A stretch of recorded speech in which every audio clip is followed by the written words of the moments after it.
मुल्क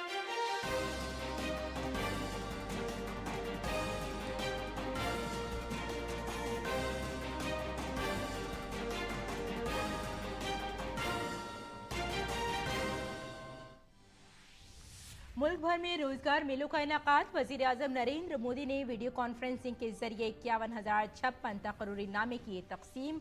कहा और पढ़ने वाला है हर सरकारी मुलाजिम का रोल। हुकूमत 2047 तक हिंदुस्तान को तरक्की याफ्ता मुल्क बनाने के लिए है पुरअज़्म।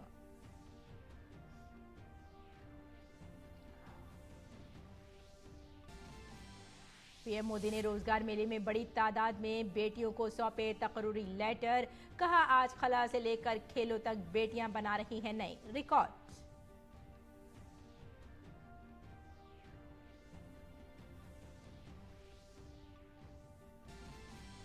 वजीर आजम नरेंद्र मोदी ने आज भारत मंडपम में G20 यूनिवर्सिटी कनेक्ट के फाइनल प्रोग्राम से किया खिताब। हजारों तलबा, फैकल्टी मेंबरान और वाइस चांसलर्स ने की शिरकत।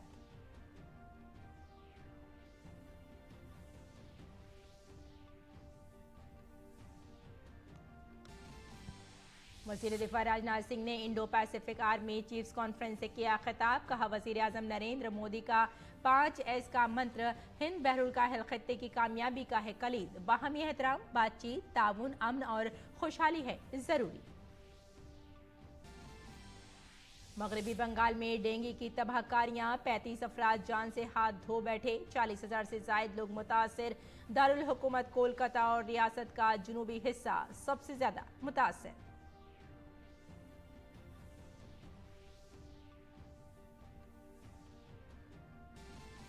वजीर खारजा आज शाम अक़वाम मुत्तहिदा की जनरल असेंबली से करेंगे खिताब। वजीर खारजा डॉक्टर एस जयशंकर ने न्यूयॉर्क के दौरे के दौरान अपने UAE हम मनसब से की मुलाकात।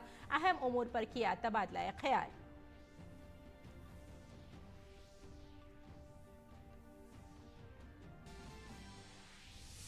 कैनेडियन वजीर आजम के भारत पर इल्जामात पर बरहम हुए श्रीलंका के वजीर खारजा। कहा कनाडा बन चुका है दहशतगर्दों की महफूज पनाहगाह।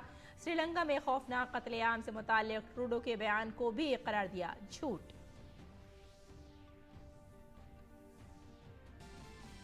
हिंदी फिल्मों की मशहूर अदाकारा वहीदा रहमान को दादा साहेब फाल्के अवार्ड देने का ऐलान। 5 दहाइयों तक हिंदी सिनेमा में उनके खिदमात के एतराफ में उन्हें दिया जाएगा ये एजाज। मरकजी वजीर अनुराग सिंह ठाकुर ने दी मुबारकबाद।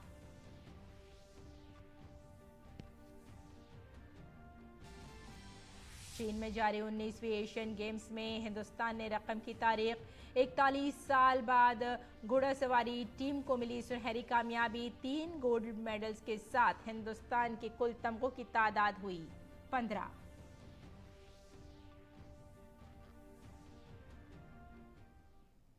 आदाब नाज़रीन, खबरनामे में आपका इस्तकबाल है। मैं हूं आपके साथ रेशमा फारूकी। आइए तफसील से अब खबरों पर नजर डालते हैं। वजीर आजम नरेंद्र मोदी ने आज सुबह वीडियो कॉन्फ्रेंसिंग के जरिए तकरीबन 51,000 नए भर्ती होने वाले उम्मीदवारों को तकरूरी के खतूत तकसीम किए। ये रोजगार मेला मुल्क भर में 46 मकामात पर मुनक़िद किया गया। इस दौरान पीएम ने खवातीन की ताकत का भी जिक्र किया। उन्होंने कहा कि गुज़श्ता 9 सालों में इख्तराई अंदाज में बड़ी तब्दीलियां आई हैं। टेक्नोलॉजी के बढ़ते हुए इस्तेमाल से बदउनवानी में कमी और सहूलियात में इजाफा हुआ है। वजीर आजम नरेंद्र मोदी ने वीडियो कॉन्फ्रेंसिंग के जरिए 51,009 तैनात मुलाजमीन को तकरूरी खत फराहम किए। मुल्क भर से मुंतखब नौजवानों को post, atomic energy, revenue, higher education और वजारत दिफा की मुख्तलिफ वजारतों और महकमों में तैनात किया गया है। ये मेला रोजगार के मौके पैदा करने को आला तरजीह देने के वजीर आजम के अहद को पूरा करने की तरफ एक अहम कदम है। वजीर आजम नरेंद्र मोदी ने कहा कि आज के रोजगार मेले में बड़ी तादाद में बेटियों को तकरूरी लेटर सौंपे गए हैं। उन्होंने कहा कि आज बेटियां खला से लेकर खेलों तक नए रिकॉर्ड बना रही हैं। आज भारत की बेटियां स्पेस से स्पोर्ट तक अनेक नए कीर्तिमान बना रही है। मुझे नारी शक्ति की इस सफलता पर बहुत बहुत गौरव होता है। सरकार की नीति भी यही है कि नारी शक्ति के लिए नए नए द्वार खोल दे जाएं। हमारी बेटियां अब देश के सशस्त्र बलों में कमीशन लेकर राष्ट्र सेवा के रास्ते पर आगे बढ़ रही है। हम सभी का अनुभव है कि नारी शक्ति ने हमेशा नई ऊर्जा के साथ हर क्षेत्र में बदलाव किया है। हमारी आधी आबादी के लिए सरकार का सुशासन और बेहतर हो, इसके लिए आपको नए आइडियाज पर काम करना चाहिए। पीएम मोदी ने कहा कि मुल्क ने 2047 तक एक तरक्की याफ्ता हिंदुस्तान बनने का अज़्म किया है। मुल्क आइंदा चंद सालों में तीसरी बड़ी मईशत बनने जा रहा है। इस दौर में हर सरकारी मुलाजिम बड़ा किरदार अदा करने वाला है। उन्होंने हर एक से शहरी पहले के जज्बे के साथ काम करने की अपील की। वजीर आजम ने हर एक को अपने काम के मैदान में टेक्नोलॉजी का इस्तेमाल करने की जरूरत पर जोर दिया। टेक्नोलॉजी से करप्शन घटा है, क्रेडिबिलिटी बढ़ी है, कॉम्प्लेक्सिटी घटी है, कंफर्ट बढ़ा है। आपको इस दिशा में और ज्यादा से ज्यादा काम करना है। गरीबों की हर जरूरत, सरकार का हर काम टेक्नोलॉजी के जरिए कैसे और आसान होगा, आपको इस काम के लिए नए नए तरीके ढूंढने हैं, इनोवेटिव तरीके ढूंढने हैं और उसे आगे भी बढ़ाना होगा। वजीर आजम नरेंद्र मोदी ने यह भी कहा कि पिछले 9 सालों में हुकूमत की स्कीमों ने और भी बड़े अहदाफ को हासिल करने की राह हमवार की है। हुकूमती पॉलिसियां नई सोच, निगरानी, मिशन मोड पर अमल दरामद और अवामी शिरकत पर मबनी है। 9 साल के दौरान हुकूमत ने मिशन मोड पर पॉलिसियों को नाफिज किया है। Bureau report, DD news Urdu खबरें। और मरकजी वजीर अनुराग सिंह ठाकुर ने कहा कि रोजगार मेला रोजगार के मौके पैदा करने को अवलीन तरजीह देने के वजीर आजम नरेंद्र मोदी के अहद को पूरा करने की सिमत एक अहम कदम है।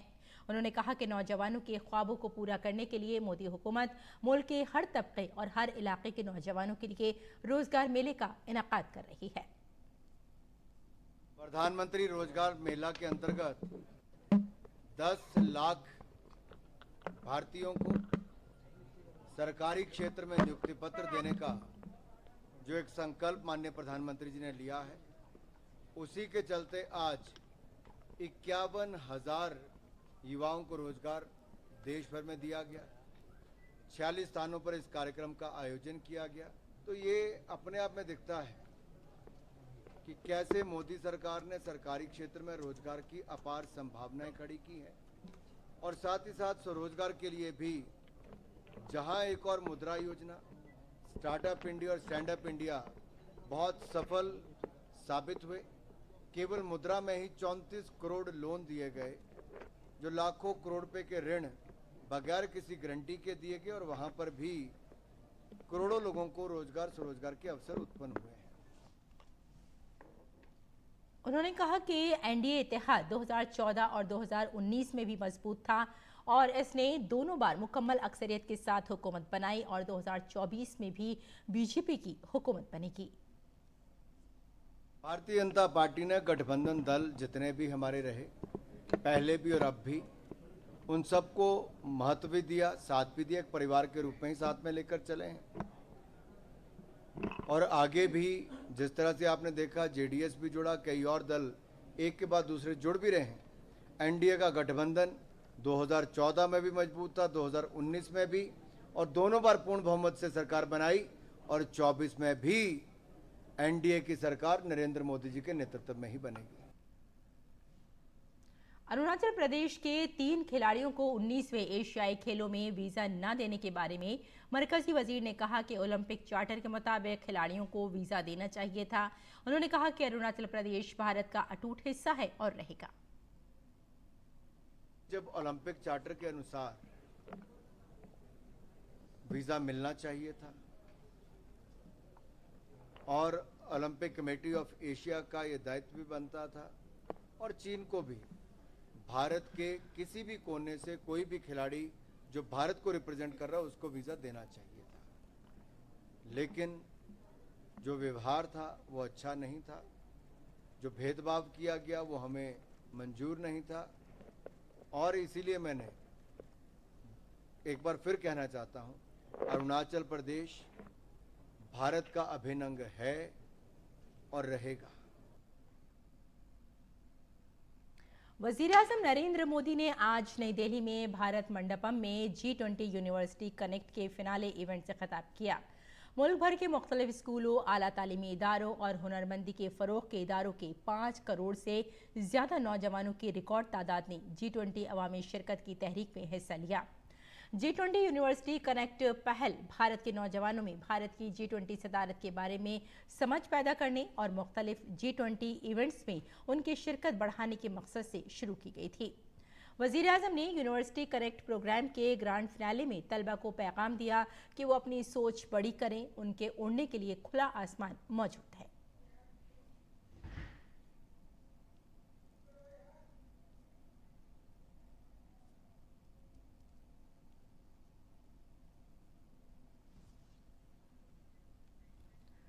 एक बार फिर हम आपको बता देते हैं कि वज़ीर-ए-आज़म नरेंद्र मोदी ने आज कई तलबा से खिताब किया और उनसे कहा कि ज़िंदगी में उन्हें आगे बढ़ना है और उनके लिए एक खुला आसमान भी दिया। वज़ीर-ए-आज़म नरेंद्र मोदी ने एक बार फिर आपको बता दें कि भारत मंडपम में यूनिवर्सिटी कनेक्ट प्रोग्राम का ग्रैंड फिनाले था और वज़ीर-ए-आज़म ने तलबा को ये पैगाम दिया और साथ ही उन्होंने ये भी कहा तलबा से खिताब करते हुए कि वो अपनी सोच का जो दायरा है वो काफ़ी हद तक बढ़ाएं, क्योंकि अगर सोच का दायरा बढ़ता है तभी एक खुला आसमान उनके सामने होता है।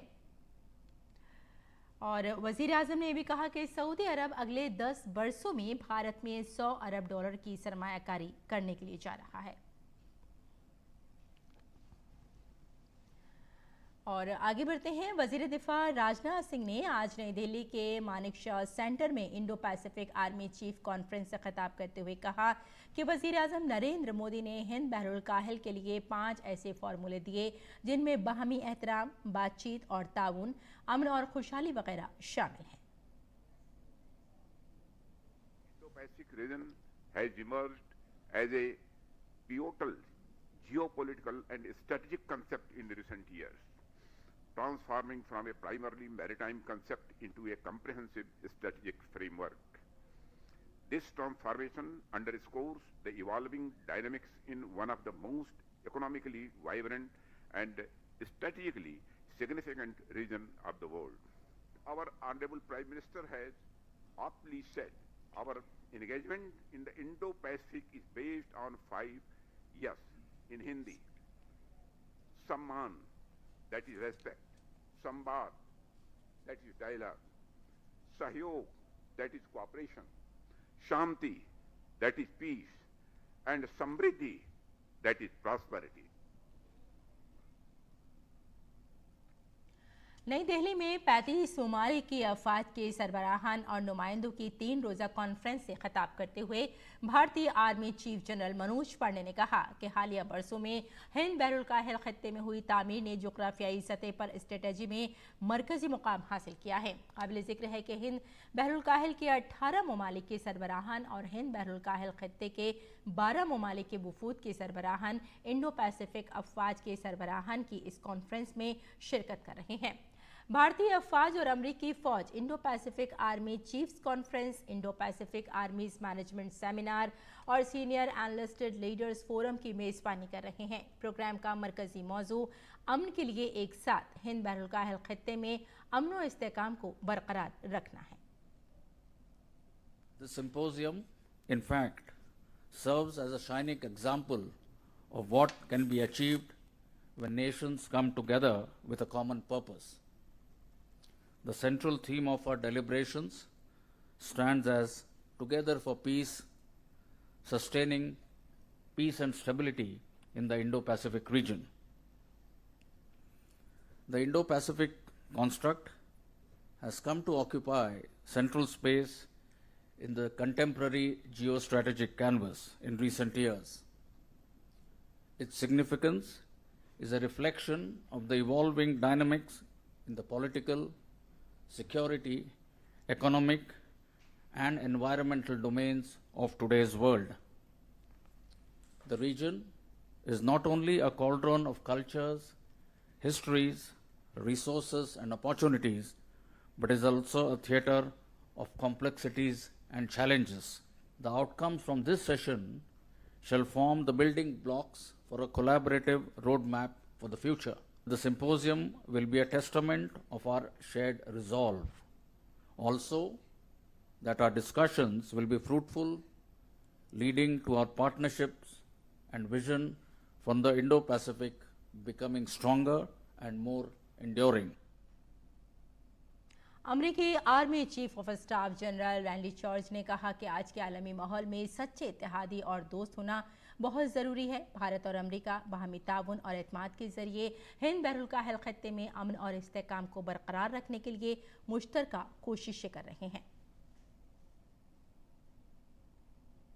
और नाज़रीन, एक बार फिर रुख करते हैं कि वज़ीर आज़म नरेंद्र मोदी ने आज नई दिल्ली में भारत मंडपम में G20 यूनिवर्सिटी कनेक्ट के फिनाले इवेंट से खिताब किया। मुल्क भर के मुख्तलिफ स्कूलों, आला तालीमी इदारों और हुनरमंदी के फ़रोग़ के इदारों के 5 करोड़ से ज़्यादा नौजवानों की रिकॉर्ड तादाद ने G20 अवामी शिरकत की तहरीक में हिस्सा लिया। G20 यूनिवर्सिटी कनेक्ट पहल भारत के नौजवानों में भारत की G20 सदारत के बारे में समझ पैदा करने और मुख्तलिफ G20 इवेंट्स में उनकी शिरकत बढ़ाने के मकसद से शुरू की गई थी। वज़ीर आज़म ने यूनिवर्सिटी कनेक्ट प्रोग्राम के ग्रैंड फिनाले में तलबा को पैगाम भी दिया कि वो अपनी सोच बड़ी करें, उनके उड़ने के लिए खुला आसमान मौजूद है। तेज गति से चल रहा है, कितने अलग अलग पहलुओं पर काम कर रहा है, वे मेरे देश के नौजवानों को पता होना चाहिए। साथियों, युवा वहीं पर आगे बढ़ते हैं जहां ऑप्टिमिज्म, अपॉर्चुनिटीज और ओपननेस होती है। जिस तरीके से आज भारत आगे बढ़ रहा है, उसमें आपके उड़ने के लिए पूरा आसमान खुला है। दोस्तों, मैं आपसे यही कहूंगा, बड़ा सोचे, थिंक बिग। ऐसा कुछ नहीं है जिसे आप हासिल नहीं कर सकते हैं। वज़ीर आज़म ने कहा कि सऊदी अरब अगले 10 वर्षों में भारत में $100 अरब की सरमायाकारी करने जा रहा है। सऊदी अरब भारत में $100 बिलियन का निवेश करने जा रहा है। बीते 30 दिनों में ही भारत के प्राइम मिनिस्टर के रूप में मेरी कुल 85 वर्ल्ड लीडर से मीटिंग हुई है। और ये करीब करीब आधी दुनिया है। आप सोच रहे होंगे कि इससे आपको क्या फायदा होगा। होता है ना, जब भारत के रिश्ते दूसरे देशों से अच्छे होते हैं, जब नए नए देश भारत के साथ जुड़ते हैं, तो भारत के लिए भी नई अपॉर्चुनिटीज बनती हैं। हमें नया साथी मिलता है, नया मार्केट मिलता है, और इन सब का फायदा मेरे देश की युवा पीढ़ी को होता है।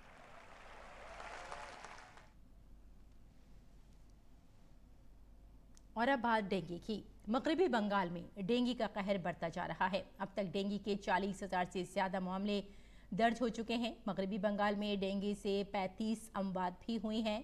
ताहम हलाकतों के वाज़े आदद-ओ-शुमार अभी जारी नहीं किए गए हैं। दारुल हुकूमत कोलकाता और रियासत का जुनूबी हिस्सा डेंगू से सबसे ज़्यादा मुतासिर है। रियासत में 13 से 20 सितंबर के दरमियान तकरीबन 7,000 केस दर्ज किए गए। इत्तलात के मुताबिक जुनूबी हिस्से के 15 अजला में डेंगू का कहर नजर आ रहा है। शुमाल बंगाल में दार्जिलिंग और कोलम्पोंग के मिलाकर 8 अजला में तकरीबन 3,276 मामले दर्ज किए गए हैं। आगे बढ़ते हैं। दरियाए कावेरी के पानी की तकसीम पर कर्नाटक और तमिलनाडु के दरमियान शदीद तनाज़ा जारी है। ये मसला अदालतों से लेकर सड़कों तक ज़ेरे बहस है। इस सब के दरमियान इस मामले पर सियासत भी हो रही है। फिलहाल मसला ये है कि कावेरी नदी का पानी तमिलनाडु को छोड़ने के खिलाफ कर्नाटक में एहतजाज हो रहा है। बेंगलुरु शहर में कई तंजीमों की जानिब से आज बंद का ऐलान किया गया है। शहर में अमन अमान और पुरअमन बंद के पेश नज़र आधी रात से ही दफ़ा 144 भी नाफिज कर दी गई है। स्कूलों और कॉलेजों में आज छुट्टी है और बेंगलुरु यूनिवर्सिटी ने अपने तमाम इम्तिहानात मुलतवी कर दिए हैं। इस सब के दरमियान कर्नाटक के वजीर आला सिद्धारमैया ने कहा है कि उनकी हुकूमत मुजाहिरीन को नहीं रोकेगी, लेकिन अमन व अमान बरकरार रखा जाना चाहिए। रियासती हुकूमत ने यह भी कहा है कि वो सुप्रीम कोर्ट में समाअत के दौरान अपने ठोस दलाइल पेश करेगी। मजमूई तौर पर यह मामला सुप्रीम कोर्ट में ज़ेर इल्तिवा है। मध्य प्रदेश असेंबली इंतखाबात की तारीखों के ऐलान से पहले ही हुक्मरान जमात भारतीय जनता पार्टी ने अपने उम्मीदवारों की तीसरी फहरिस्त जारी कर दी है। बीजेपी की तीसरी फहरिस्त में सिर्फ एक नाम शामिल है। ये नाम मोनिका बट्टी का है। मोनिका को अमरवाड़ा रिजर्व सीट से उम्मीदवार बनाया गया है। मोनिका ने कुछ दिन पहले ही बीजेपी में शमूलियत इख्तियार की थी। चीफ मिनिस्टर शिवराज सिंह चौहान ने उन्हें पार्टी की रुकनियत दी। इससे कबल बीजेपी ने 39 उम्मीदवारों की दूसरी फहरिस्त जारी की थी, जिसमें 6 अरकान असेंबली को टिकट दिया गया है। इनमें 3 मरकजी वजीर भी शामिल हैं।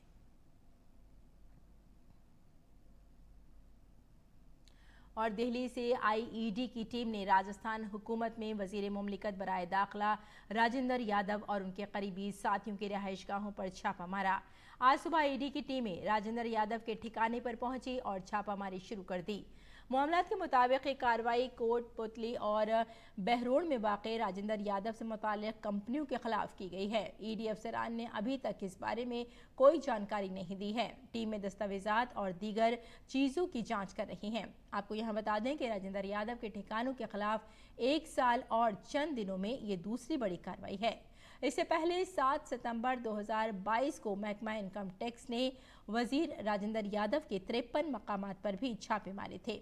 आपको ये भी बता दें कि कोटपुतली से एमएलए राजेंद्र यादव वजीर आला अशोक गहलोत के बेहद करीबी हैं। महकमा इनकम टैक्स की टीमों को कच्चा में राजेंद्र यादव के आबाई घर और फैक्ट्री में छापे के दौरान नकदी और जेवरात मिले थे। ख्याल है कि इनकम टैक्स डिपार्टमेंट की ये कार्रवाई फंडिंग और मिड डे मील की फरहमी में बेजाब्तगियों से मुताल्लिक़ शिकायत पर की गई हैं। कंपनियों में लोगों की आमदोरफ्त रोक दी गई है। मशहूर अदाकारा वहीदा रहमान को हिंदुस्तानी सिनेमा में उनकी शानदार खिदमात पर इस साल बावकार दादा साहिब फाल्के अवार्ड से नवाजा जाएगा। मरकजी वजीर इत्तलात और नशरियात अनुराग सिंह ठाकुर ने सोशल मीडिया प्लेटफॉर्म एक्स पर पोस्ट किया कि मुझे ये ऐलान करते हुए बेहद खुशी और एजाज़ हासिल हो रहा है कि वहीदा रहमान जी को हिंदुस्तानी सिनेमा में उनकी शानदार खिदमात के लिए इस साल बावकार दादा Sahib Phalke life time achievement award से नवाजा जा रहा है।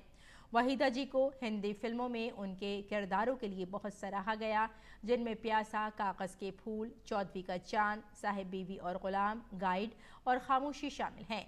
5 दहाइयों पर मुहित अपने करियर में इन्होंने अपने किरदार खूबसूरती से निभाए, जिसकी वजह से उन्हें फिल्म रेशमा और शेरा में कुलवधू के किरदार के लिए नेशनल फिल्म अवार्ड से नवाजा गया। पद्मश्री और पद्म भूषण से सरफराज वहीदा जी एक हिंदुस्तानी खातून की लगन, अज़्म और ताकत की मिसाल हैं, जो सख्त मेहनत के जरिए पेशा वराना महारत के आला दर्जे हासिल कर सकती हैं। एक ऐसे वक्त में जब पार्लियामेंट से तारीखी नारी शक्ति वंदन एक्ट मंजूर किया गया है, उन्हें इस लाइफ टाइम अचीवमेंट अवार्ड से नवाजा जाना हिंदुस्तानी सिनेमा की एक सरकर्दा खातून के लिए एक मुनासिब खराज अक़ीदत है, जिन्होंने फिल्मों के बाद अपनी ज़िंदगी इंसान दोस्ती के लिए वक्फ कर दी।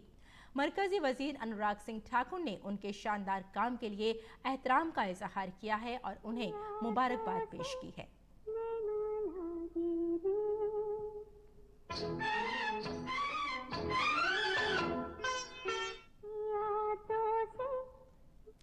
और गैर मुल्की खबरों में भारत और कनाडा के दरमियान जारी तनाज़े का जिक्र करते हुए श्रीलंका के वज़ीर ख़ारजा अली साबरी ने कहा कि कुछ दहशतगर्दों को कनाडा में महफूज पनागाह मिली हैं। उन्होंने कहा कि कनाडा ने श्रीलंका पर नस्लकुशी का इल्ज़ाम लगाया है, ये बड़ा झूठ है। अली साबरी ने कहा कि ये सब जानते हैं कि हमारे मुल्क में कोई नस्लकुशी नहीं हुई। और खेल की खबरों में चीन में जारी 19वें एशियाई खेलों में भारत ने एक और गोल्ड मेडल जीत लिया है। भारत की घुड़सवार टीम ने मुल्क के लिए तीसरा तलाई तमगा जीता। दिव्या आकृति सिंह, सिदीप्ती हजेला और हृदय छेड़ा और अंशु अग्रवाल की टीम ने घुड़सवारी में महारत हासिल करने के लिए तलाई तमगा जीता है। और काबिल जिक्र है कि भारत ने घुड़सवारी में 41 बरसों के बाद गोल्ड मेडल जीता है। इस जीत के साथ ही भारत के कुल तमगों की तादाद बढ़कर 15 हो गई है। और आइए अब आगे बढ़ते हैं और वक्त तो चला है वैसे आपसे अलविदा कहने का, लेकिन जाने से कबल आपको हम छोड़े जाते हैं हिंडन एयरबेस में मुनाकिद ड्रोन शो की कुछ झलकियों के साथ। आप इनका लुत्फ उठाएं और हमें यही इजाज़त दें। आदाब।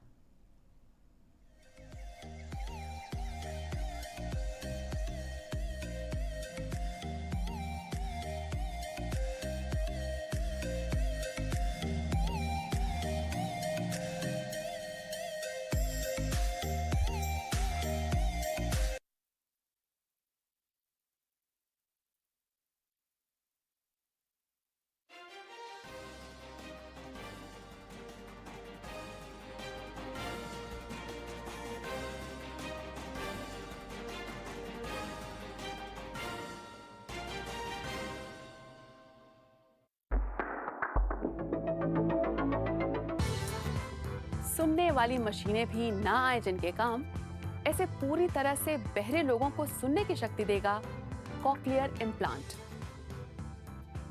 देखिए इस शनिवार मंथन में सुबह 10 बजे सिर्फ डीडी नेशनल पर, देश का पहला चैनल, देश का अपना चैनल।